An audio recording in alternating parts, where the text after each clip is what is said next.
All right, everyone. Well, thank you for joining us for another community series cooking class. Tonight, we are going to be making baked macaroni and cheese and some iceberg wedge salads. I love this meal. Comfort food at its finest, and I'm really excited. I have done two things to prep so far. I have preheated my oven for the mac and cheese to 325 degrees. And well, I guess I didn't do this yet, but I'm gonna get a pot of water on to boil. It's gonna take a few minutes, so we're gonna do that first things first. For our pasta, we're gonna get a big old pot of hot water going. So that it can boil, it can come to a boil while we're prepping everything else.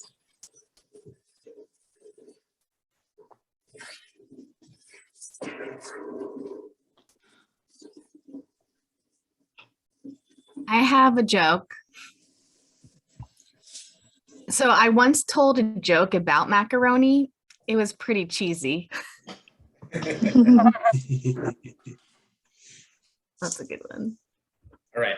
Thank you for filling that time. That was very unprofessional of me. I should have had the water boiling already. So we've got the oven preheating to 325 degrees. We have our water on the stove top setting to boil. And we're actually going to start. Where did I put my recipe?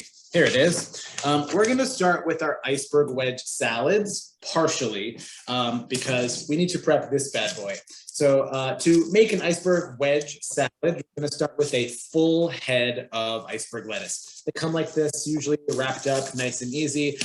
We definitely want the entire head because I'm going to show you how a cool way to clean this entirely, kind of inside out. So I've unwrapped my iceberg lettuce. I'm gonna pull off any like funky looking leaves. And actually this one looks pretty good. I don't have a whole lot of browning on the head other than at the stump here. And that's what we're gonna be focusing on. So let's see if I can turn you here. Perfect. So this is what we're gonna do. I might get a little bit of this off here so I've got a better grip. But I'm gonna take my entire head of iceberg lettuce here and I'm gonna slam it on my cutting board 3 or 4 times to dislodge this core. Just like that. And then what I can do is reach in there and I can pull this whole piece out. And what that does is allows us to get into the inner leaves of our lettuce. If we were to pull leaves off of this like layer by layer, we wouldn't be able to cut it into a wedge because it'd be impossible to reassemble. But the way that these grow, all of the leaves in here come together at that stump that we just pulled out. So now what we can do is run water into this hole and it will seep through the entire head of lettuce to clean it from the inside out. Because remember, this is a plant that grows in the dirt. And it looks clean from the outside because they do that before it goes to the grocery store. But inside, it's still dirty. So I'm gonna run cold water through this for like 30 seconds. And then I just put together a plate with some napkins on it. So once the water is running through, I can put it upside down on here. All that water will drain out. I'm starting this first because it's gonna take like 15 minutes for all the water to get out. So cold water. And then just right into that stump hole. I'm just gonna hold it here for like 30 seconds, give the water a chance to get through. And you'll see now that it is coming, well, some of it's going over the sides, but it is coming out through the leaves in there. It's getting pretty heavy in my hands. I want that water to rinse all the way through. And from about there where the drips are slowing down, I'm gonna turn this whole side down. So the stump where the stump used to be, that's the side that's going down. My plate is already filling with water. So I'm just gonna set this aside. Maybe I'll drain a little more off of there. I'm just gonna set that aside and let all of the water rinse all the way through, through my head of lettuce there. And now I'm gonna move you guys over to my stove side. Started proper here. There we go. All right, so I've got my hot water in my pot. It's boiling, well, it will be soon. And then I also have a large oven-safe baking dish. I will not be using the lid on this, but this is my oven safe baking dish. It's an enameled cast iron pan. If you have a casserole dish or even like a really big pie tin or a baking dish, anything that's large enough to hold all these ingredients is going to be great, as long as it's oven safe. So that's what I'm working with there. And then once my water is done boiling, we're going to start with a pound of pasta, or 16 ounces. Shape doesn't matter. My family really likes the tricolor rotini. My 2-year-old son likes to pick out the green ones first. So that I grabbed these. I could only find them in 12-ounce boxes. So I'll just estimate, I'm looking at like a box and a third. So once my water boils, that's going to go in there.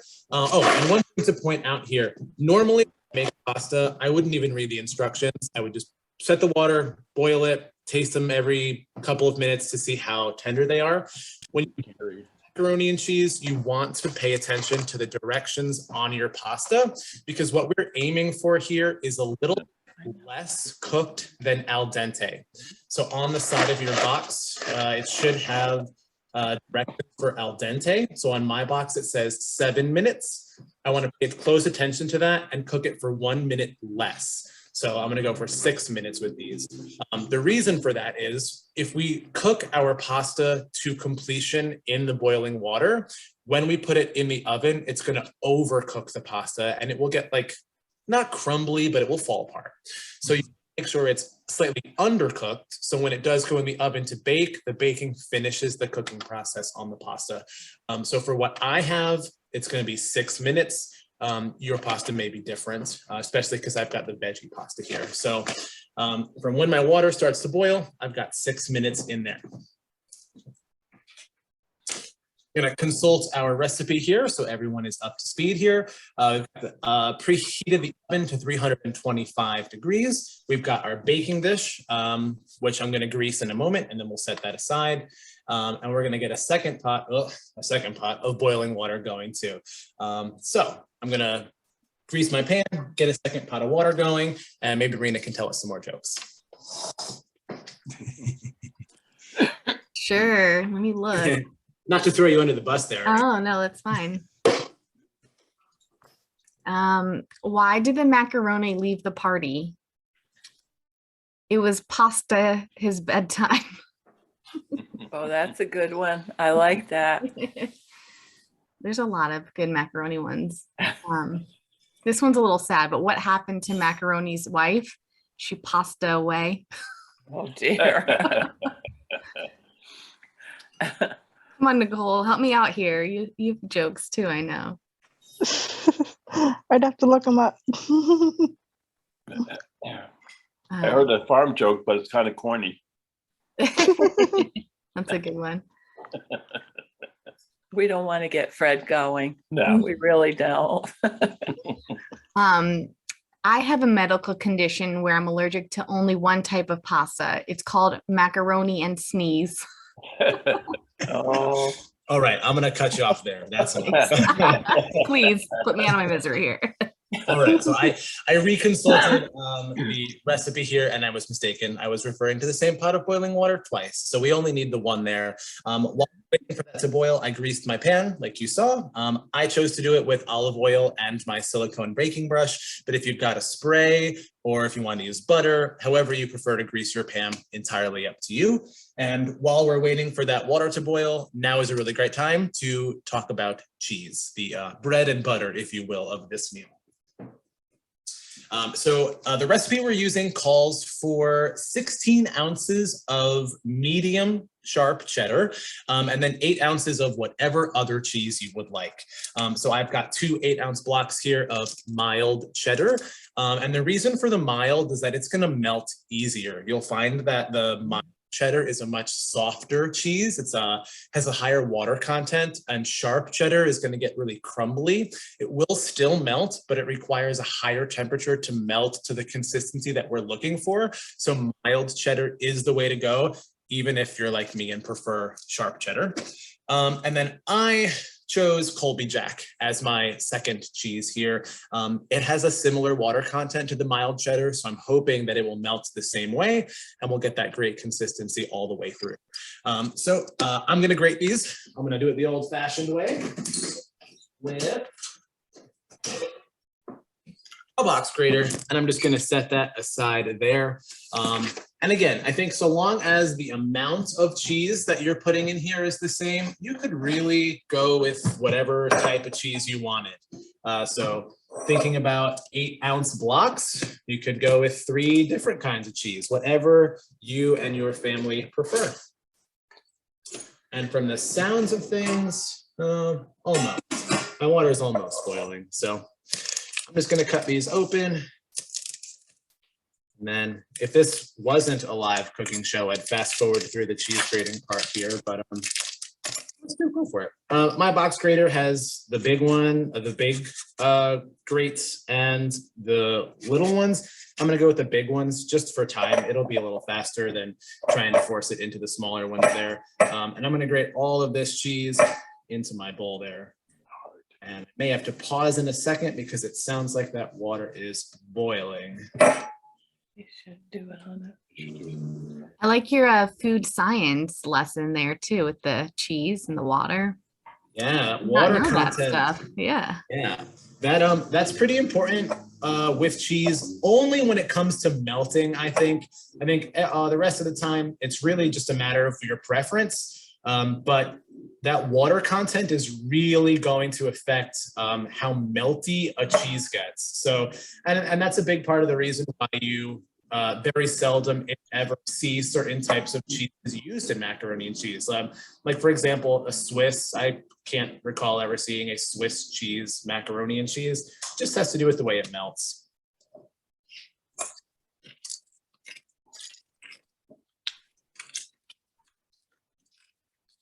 You know, it's funny. I do kind of surprise myself sometimes. Yeah, you know a lot. There's just little tidbits you kind of pick up on along the way. And maybe if I thought about my timing a little better here, I would have gotten the KitchenAid out to grate this cheese because this is taking forever. So I'm going to call a little bit of an audible here and get out the KitchenAid to speed up this grating process. And now it is time to dump in my pasta. He's under the gun.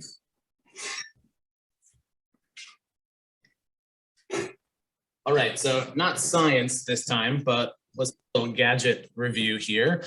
This is my KitchenAid stand mixer.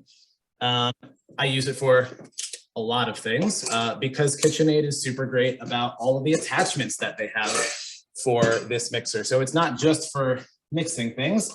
I'm gonna get out the shredder attachment and it's gonna grate my cheese a lot faster than doing it by hand there.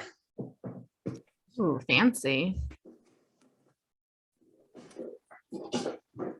All right, so you can see what I've got going on here. There's my mixer. This is my grater attachment. It has a cheese grater wheel inside of here. So I'm just gonna plug that boy into the mixer. Just don't put your fingers in there. Oh no, that would be bad. And then with this, I just need to cut my cheese into a shape that can fit in the mouth up here. So I need to cut them a little more narrow rectangulars. Before I do that, I'm gonna get my pasta going in there so we stay good on time. I have to eyeball a little bit because I've got 12-ounce boxes. So if 16 ounces are in my pound, there's 12.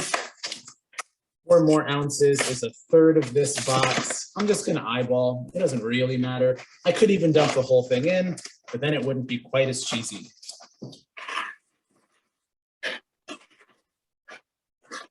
Looks good.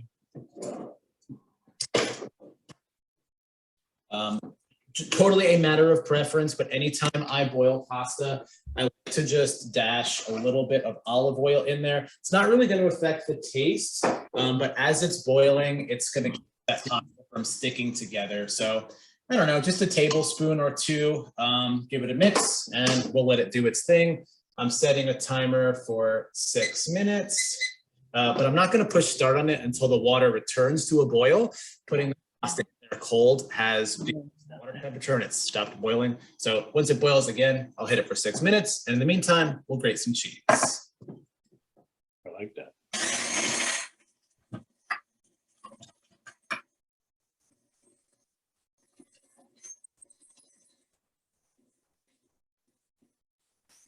A lot easier. Wow. Sound isn't too annoying over Zoom. Oh. I can barely hear it, actually. Oh, good. It's quite annoying. So there's my Colby Jack. Good, but I don't want anything like that. Get rid of stuff. It just makes it a lot easier. We don't cook that much. Andrew, you could sell this to KitchenAid for like a commercial or I didn't advertisement. mean to make this a commercial. I save a little bit of time. Food and network. Yeah, this is cool. Now I want one. Yeah, right. I'll just settle for the mac and cheese. Yeah. Does get clogged up a little bit sometimes. There's So that's 2 blocks. And then I've got my third one here. I think my bowl's gonna start to overflow, so I might grab a second one. Is this- So Andrew, is that contraption just for cheese? No, I've done a bunch of different stuff in here. When I make salads, I put like my carrots or my onions in here, Oh, okay. shred it all together, and then I toss it in a bowl and put it in the fridge.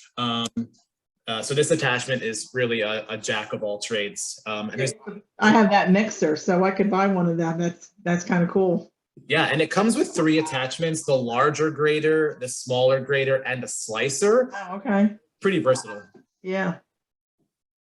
Cool. My water is now boiling, so just gonna give it one more swish there, and then I'm gonna push go on my timer for 6 minutes, which is 1 minute less than the al dente instructions on the box.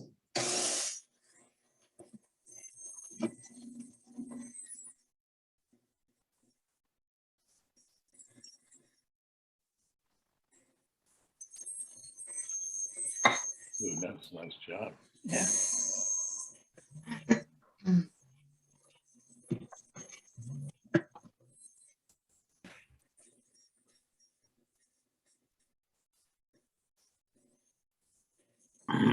That's my last piece.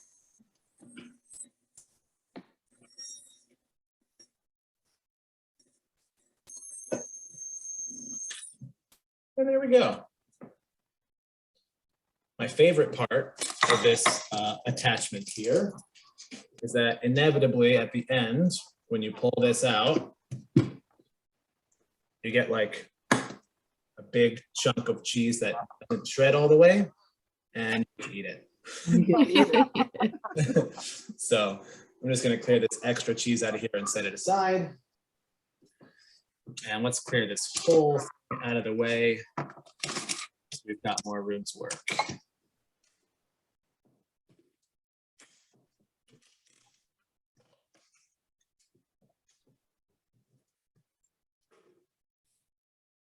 All right, so now my cheese.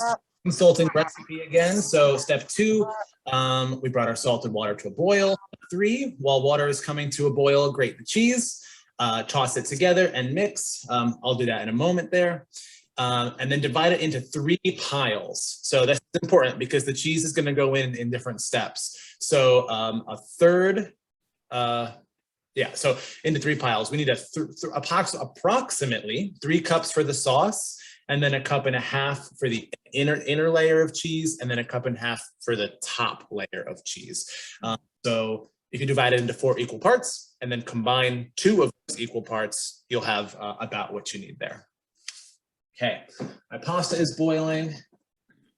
My timer's got about 3.5 minutes there, and I'm gonna get a second little pot out here because we're gonna work on our roux.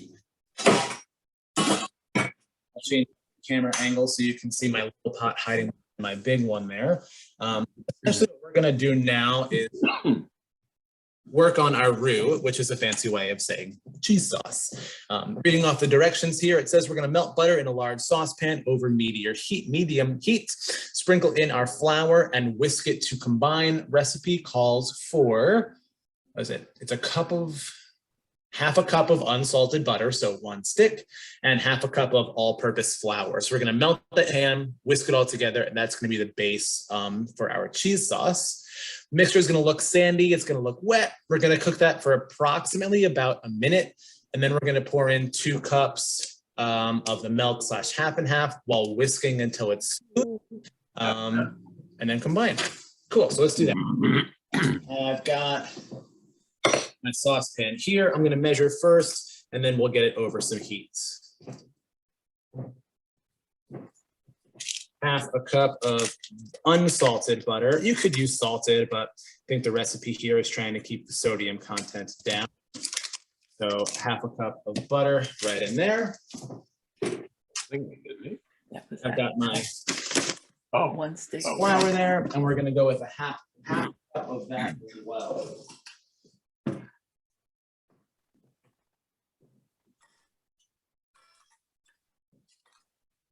There's my half cup.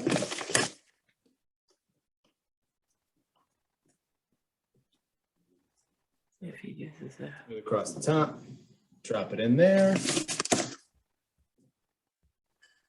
If you've ever melted butter in any way, you know that a lower heat is generally better because a higher heat is just gonna like really cook that outside layer super fast.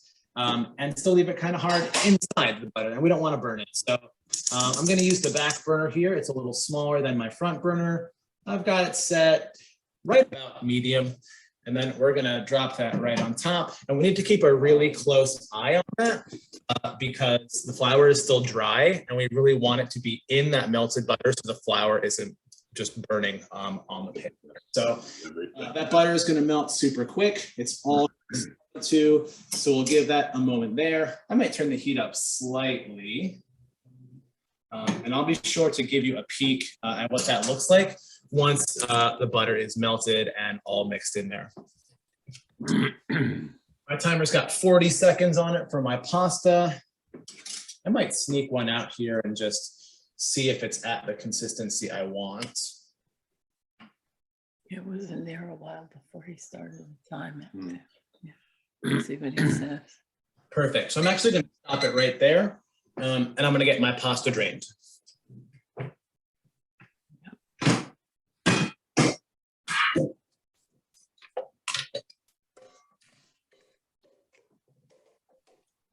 My strainer. I'll do this in the sink. Good idea.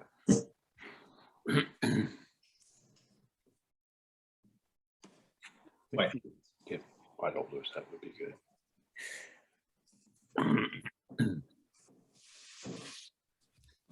So Newman put in chat that he went to an Emerald cooking show taping before. And I think that, Andrew, you need like a catchphrase, like Emerald has BAM, you know, or whatever. Yeah, I was afraid that's where that was going. I don't know. I'm gonna need some advice on my catchphrase, I think. Yeah, I'm gonna think of a good one.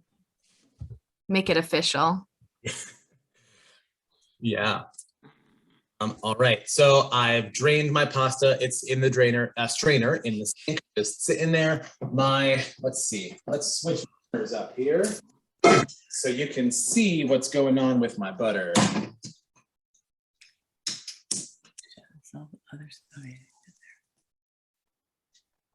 So there we go. Back on about medium heat.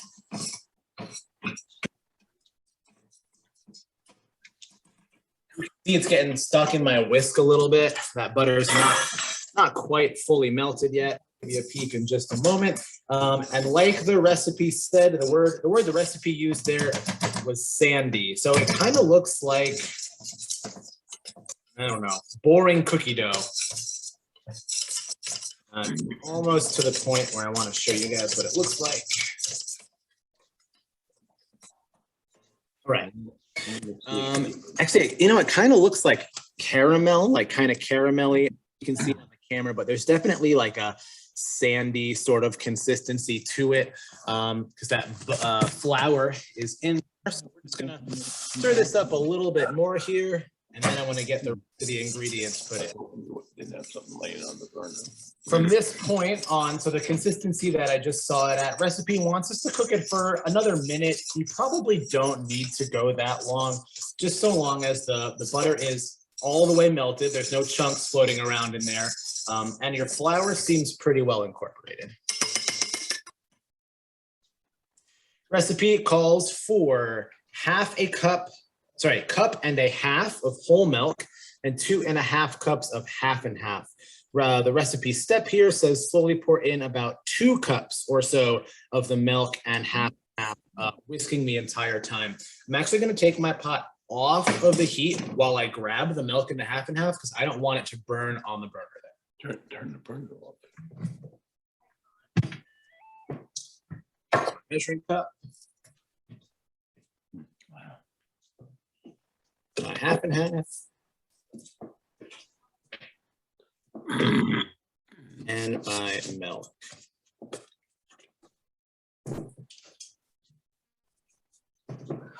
So it wants 2 cups at first here. That's the other side there.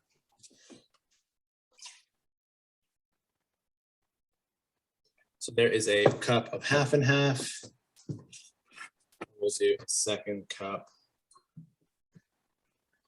of milk. So in this measuring cup here, we've got 1 cup of milk, 1 cup of half. I'm going to return my butter and flour to the burner. And then I'm slowly going to pour this in while I whisk. I want to make sure that this incorporates nice and evenly. So kind of one motion here, which might take a little bit of coordination so you're not spilling. I'm just stirring all around. Is going in. The butter and flour are kind of resisting the milk a little bit. They're like fighting to be incorporated. So you really want to be whisking nonstop here. And that's another reason for getting this poured in gradually.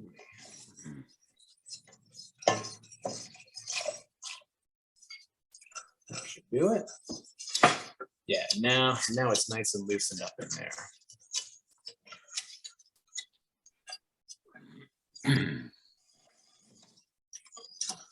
All right, so it wants us to get to the point where everything here is totally combined and smooth, which I am just about at. I'm not so concerned about the heat anymore because the flour and the butter have been incorporated into the milk and half. So it would need to sit on here a considerable amount of time before it started to burn. And now once we've gotten to this point, we want to put in the rest of our milk and our half. So the recipe calls for 1.5 cups of whole milk. So we've already put in 1 cup of whole milk. So now I'm just going to measure out another half.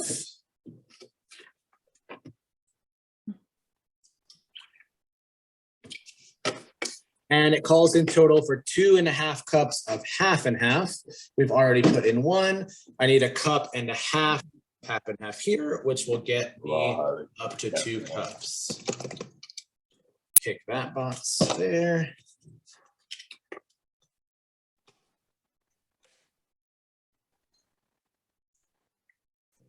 There we go. At this point, I'm done with my milk and my half and half, so I'm going to stash them in the fridge.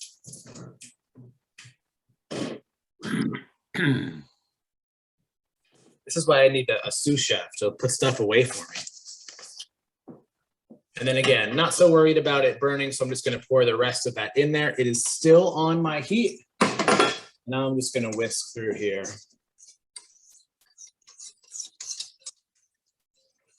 Now, at this point, I'm going to turn my heat up just slightly because as we're whisking through and as this is heating up, the milk and the half and half, the liquid portions of those are going to start to evaporate.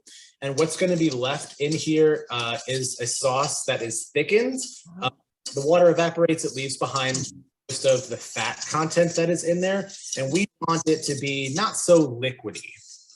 The way the recipe reads, it says you're gonna pour in the remaining milk and half while whisking constantly until combined and smooth, and then continue to heat over medium, whisking very often until it's thickened to a very thick consistency. Very, very thick is open to interpretation. I'm also not exactly sure how long this is going to take because every stove and pot size and things are different. And that is why I did adjust the heat a little bit, hopefully to speed along that process. Once it is thickened, we're going to remove it from our heat. We're going to stir in our cheese and spices and let it do its thing. So according to the recipe, I know you can't see anything right now. Once it's thick, we're going to remove it, heat, stir in our spices, combine 1.5 cups of cheese, stirring in there until it melts all in. So I'm just going to keep an eye on this. I'm going to whisk it because that evaporation process is starting. Again, it's probably not going to burn, but it is milk and dairy over a hot flame. So we want to keep an extra eye on it. And I'm just going to take a quick moment to get some of this stuff cleaned up and out of the way. Pretty hot.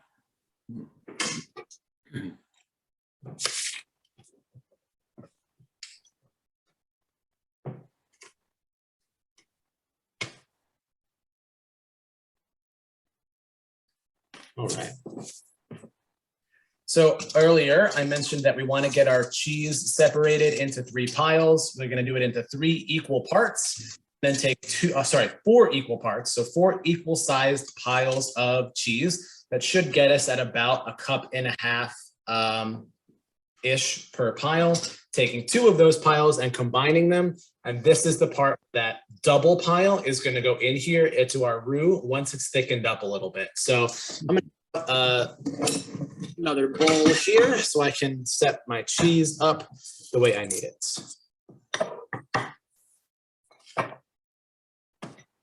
So the smaller bowls, I want to get those even, and I want this larger bowl here to have about double of the amount of cheese as these 2 bowls have. Perfect. So the smaller bowls I'm going to set aside. The larger bowl is the cheese that's going to get worked into our roux, into our cheese sauce here. And that word roux, if I'm not mistaken, and it's not a word that you're familiar with, it refers to a sauce that is thickened with flour. So our fancy vocab lesson there. Let's see. So my roux here is starting to thicken. It's certainly not very thick yet. So we're going to give it another minute. Once it gets to that thickened state, that's when we want to put our cheese in. So we're going to give it a moment because we don't want to rush that too much there.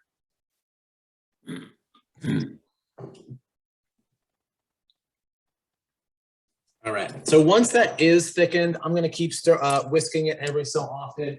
We're going to hit it with some spices. This recipe is fairly simple. It just calls for paprika, salt, and pepper. But this is your chance to get super creative. If you want to make spicy mac and cheese, now's your time to drop in some cayenne pepper or some chili powder.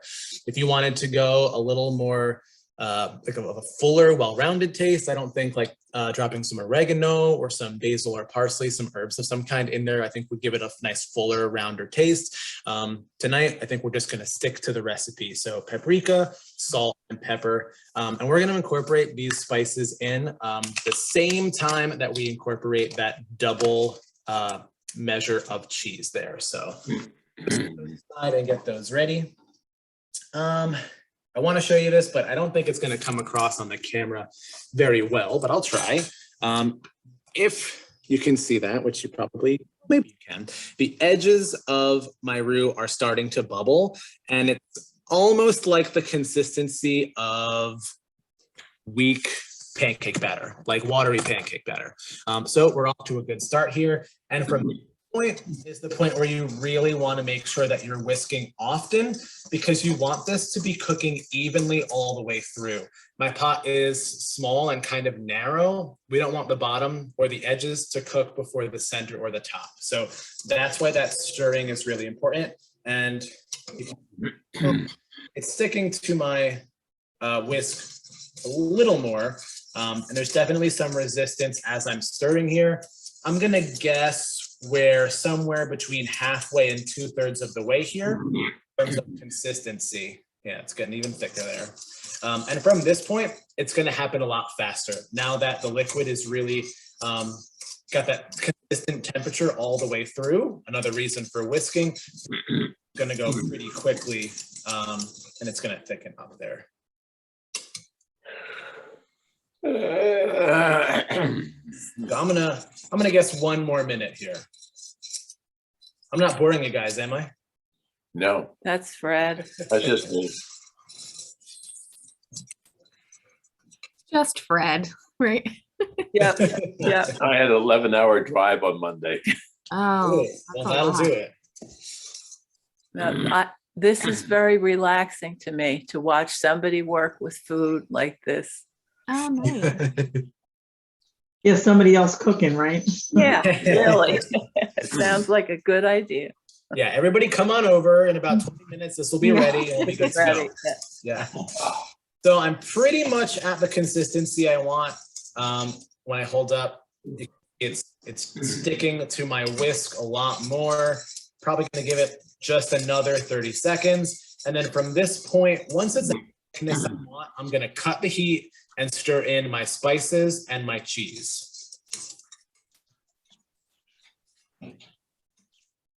Let's see, still a little, but we're almost there. And I've really been whisking pretty much nonstop because we want to get that consistent heat and that consistent texture all the way through. All right, I'm gonna call it right there. I'm gonna cut the heat all the way off there. In terms of the spices, wants a 1/2 teaspoon of the paprika and the pepper and a 1/2 tablespoon of the salt. For my tastes and for my family, I'm just gonna eyeball them.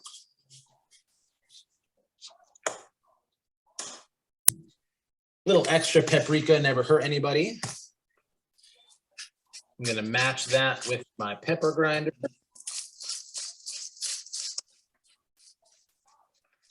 I'm gonna double it on the salt. And my salt grinder is not doing so hot, so. What kind of salt? That's just normal table salt, and I guess I'm out of the other one. So we're just gonna grind for a moment here. Yeah, and this is just regular table salt, but I guess if you wanted to use a sea salt or something a little more fancy, more power to you. I'm gonna get those spices incorporated. Now you can really see the consistency. And as I'm stirring in my spices, it's really noticeable. So I'm really just gonna stir here until all that paprika color really mixed in there. And you don't wanna wait too long before pouring in the cheese, because if your roux cools down too much, it won't be hot enough to melt the cheese. And this is another one where we're gonna do it gradually. So I'm just gonna take handfuls, drop them in, and stir in each handful at a time. So it's not too thick, too tricky to melt. And there we go. So yeah, that only took about, I don't know, 10, 15 seconds for each handful to melt in there. And that is a good sign. It means that our temperature in our sauce is consistent all the way through, and that constant whisking has paid off and it's eliminated the warmer spots. And now you can really see how thick it's getting. Looks like I've probably got a handful and a half still to go. And the cheese portion of our mac and cheese is almost done. Somebody needs to come up with something. Don't worry about it. She's in the chat down there. Yeah. You know it's getting thick when you've got to change up your grip on the whisk handle. Hurts your fingers otherwise. Okay. Yeah, so now I've got a really thick sauce. Wow. you're someone like me, fight the urge to eat it right now. That patience is gonna pay off. Sounds good. Right, so there it is. See if I can get, it's not gonna look like much on camera, I'm afraid, but it's cheese sauce. Looks Oh, good. Yeah, Real good. perfect. So we've got that, our cheese sauce all good. We're gonna set that aside. Let's refer back to our recipe here, make sure we didn't forget anything. We removed from heat, we stirred in our spices, a cup and a half of cheese, let that melt, then another cup and a half of cheese. Remember, this was our double measure there. There we go. So we drain the pasta, we've got that set aside. And now in a large mixing bowl, we're gonna combine the drained pasta with the cheese sauce until it fully combines, pouring half of the pasta mixture into the prepared baking dish. So rather than a mixing bowl, I'm gonna do this first portion right into my baking dish. So I've got my big old dish here. And we're gonna go with half of the pasta and half of the cheese sauce. There's my nice 3-color rotini. I'm gonna make sure it's nice and spread out there. So the bottom like kind of layer of my pan is filled out. How big is your pan? That is a great question. The recipe calls for a 9 by 13. I don't actually know how big this pan is. Wish it said. But it's a pretty large cast iron. I mean, just for ballpark in a very unscientific way, and it fits in the whole thing. So it's a big boy. And then to this, we're gonna do, so to half of my pasta, we're gonna do about half of the cheese sauce, more or less. That seems about right. And then we're gonna mix this so it is combined all the way through. Oh, it's smelling good. This is where I wish that Chmielowiec was around, because the pasta is coming together. We've been chatting about that in the chat. Oh, good. I'm gonna have to look at the chat afterward. Hopefully no one's talking about me. Just about Chmielowiec, pretty much. Yeah. All right, so here's what we're looking at. Just a nice even layer of that pasta covered in the cheese sauce. And then what we're gonna do is top this layer with one of our bowls of cheese that we measured from beforehand. And we wanna get this just evenly right across the top. We're not gonna mix this in. We're gonna make like a cheesy layer in the middle. So I'm just gonna take little bits, sprinkle all the way around until it is nice and even.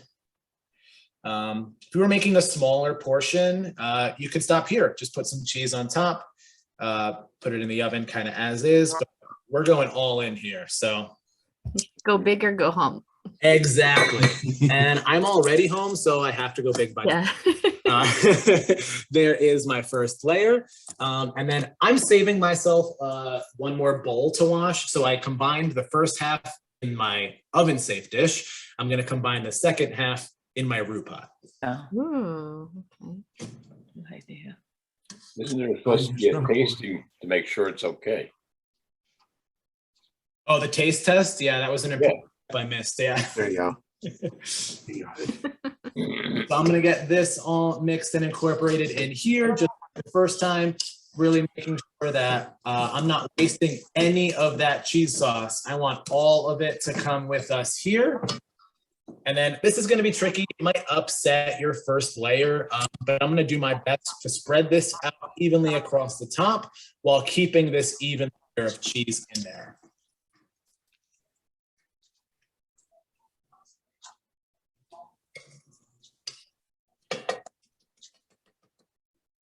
Oh, it's all in my whisk. There we go. That's where I would use my. Might need to enlist the help of a little Leave rubber spatula here. Yeah. I don't use it with sauce and liquids. Yeah. Close enough. And then I'm just gonna get this spread out nice and even again, right across the top. Yeah, this recipe was not kidding around. This is Super cheesy. easy. This is a very cheesy meal. The half and half that helped a lot. Sorry? The half and half helped a lot.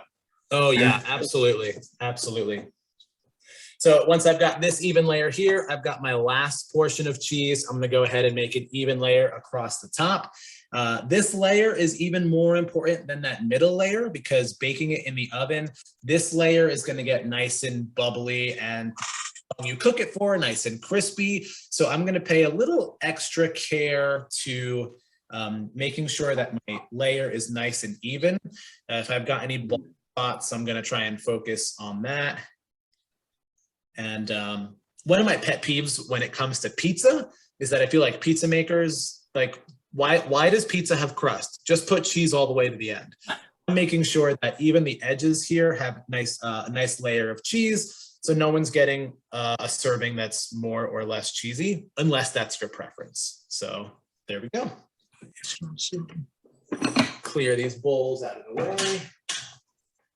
And this is our project ready to go into the oven there. So our oven has been preheating this entire time at 325 degrees. And according to this recipe, we want to bake it for 15 minutes. So it's important with this meal. We're going to pop this bad boy in the oven for 15 minutes and we're going to finish our iceberg wedges. Right on schedule. Yeah, and that should put us pretty close. Yeah.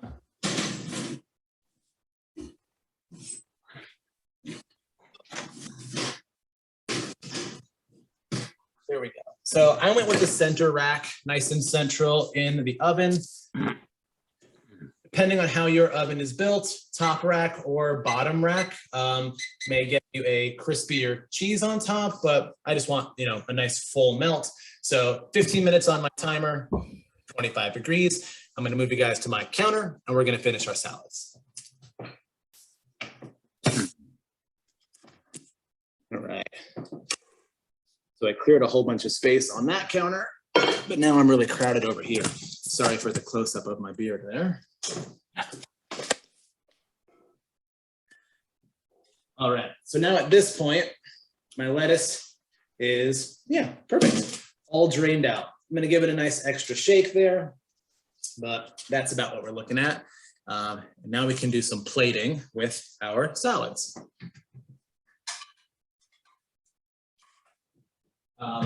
To get a little fancy, I'm gonna go with a small plate so we can do some not garnish exactly, but so our dressing kind of really pay up the presentation here.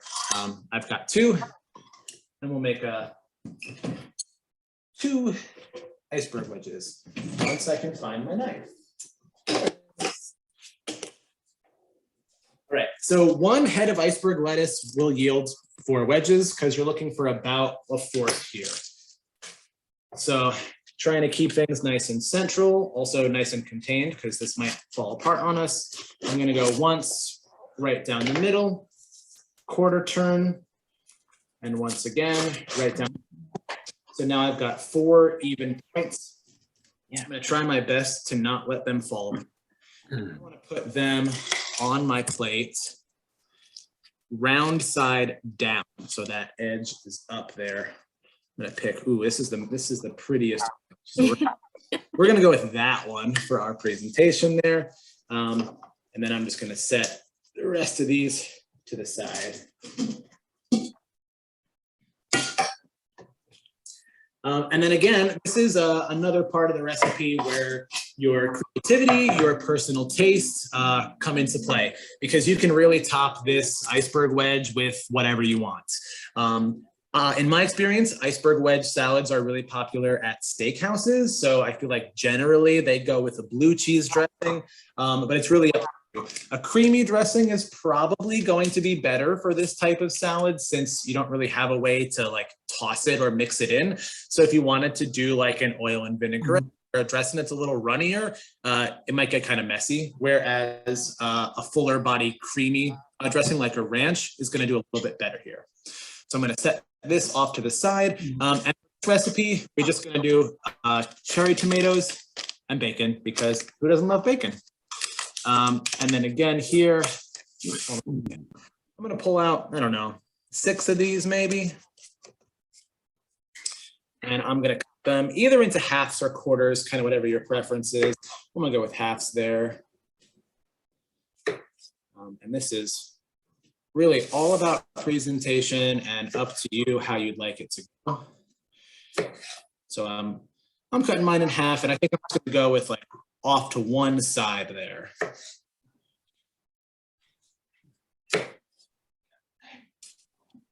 And my bacon bit, I'm going to open them up, but here's my pro tip. I'm going to do the bacon bits after I do the dressing, because if I put the bacon bits on here now, they're just going to like fall off, and I'm going to end up with like this weird halo of bacon bits are on the outside of my plate. Whereas if I drizzle my dressing first, it's going to kind of act like a glue to hold those bacon bits in place. So now this bottle doesn't have like a squeeze top, so I'm just going to get kind of creative here with a drizzle right across the whole top there. And then, whoa. Watch your sleeve. Oh, yeah. And then I'm gonna hit it with my bacon bits. And just so I have a little more control, I'm gonna open that package up. There. Very pretty. Sprinkle it on. Yeah, and I think this is a good opportunity to really incorporate like color into your meal. So we've got some red here and some green, some shaved carrots would bring in a nice orange. If you wanted to do like maybe some bell pepper, this is a really nice way to incorporate that color. And the reason I actually chose this type of salad to go along with our mac and cheese is exactly that. We've got reds and greens here. Our mac and cheese is going to be oranges and yellows, and I don't know, a blue napkin or something is really round out all that color. So there we go. There is Very nice. salad. Super simple. I think it has a little more impressive presentation. It's kind of an atypical salad, more of what you would expect to get at a restaurant. So since I am making dinner tonight for myself and my wife, I'm just going to go ahead and dress up a second one of these in the exact same way, and keeping an eye on my timer. I've got about 9 minutes left until my mac and cheese is ready. Yeah, so I made a wedge salad last week, and I took a picture of it, but I don't know if you'll be able to see it. So here's the picture. Yeah, share I don't it. know if you can see it. Can you? Wait, can you text it to me and then I'll get it on my screen, Lisa? Yeah. Yeah, there we go.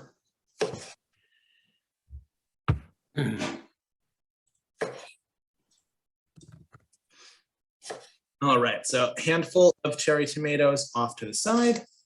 I'm gonna hit it with my dressing before the bacon bits. What's that? I just wondered what I was here. And I think it was a real good tip with your washing the lettuce, which I've never done it that way before.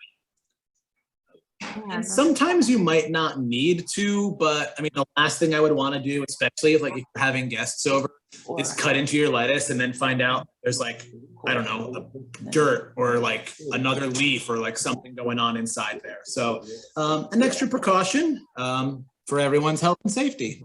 30 seconds. very nice. Here we go. Ta-da! I'm gonna quickly share. Lisa sent me a picture. I'll show you guys. Oh, wow. Oh, looks really nice. Good one. Uh-huh. Yeah, Nice. really nice. Yeah. Yummy, Lisa. I think currants would be good in there or something like that. Currants. Currant. Currants. Yeah, you don't want an outdated salad.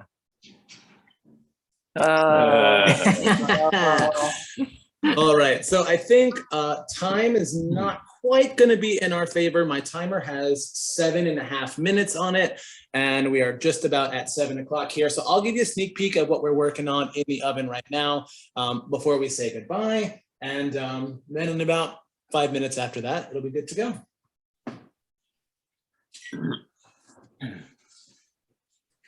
So at this point, with a few minutes still to go, you'll definitely see that that cheese is melted all the way across. Started to crisp up yet. And if you're finding that your cheese is not crisping up, when it gets to this point where you've got a couple minutes left, you can crank up that heat or turn on that broiler, and that'll get a nice crispy layer across the top there. So I'm gonna close this up. 7 o'clock right on the dot. My family is coming home, so it might get loud all of a sudden. But I will ask if anybody kind of has any questions or comments about our meal tonight, our baked mac and cheese and our iceberg wedges. Oh, I have one comment. When you put the oil in your pasta, one time I did that so the pasta didn't stick to the bottom, like sometimes the bottom it's stuck. But I put like the tomato sauce on top, you know what I mean? And I felt like it slid off, like you couldn't do it with that. It was different. Yeah, when I added the oil to the pot, I didn't put a lot, just enough to really keep the pasta from sticking to itself. Right. Yeah. How many calories per serving? Great question. I did not include the nutrition information with this recipe, but I would say a lot. Charlie, you want to come say hi? Come on, Charlie, say hi. Come on, Charlie, come say hi. Nope, guess not. Okay, yeah. All right, Charlie changed his mind. He doesn't. Don't shy, huh? Yeah. So I've got 5 more minutes left on here. I'm going to make sure it's nice and crispy, and then I'm going to serve some mac and cheese to my family. Very good. Enjoy. Good job, Andrew. Yeah. Thank you, everyone, for joining us. We'll get this recording posted to YouTube so you can follow along when you're in your own kitchens. And next week is our final community wellness series meeting. We're going to do another guided yoga and relaxation session with Caitlin, our certified yoga instructor friend. So feel free to tune in for that. Invite your friends. And again, if you can't make it, the recording will be up soon.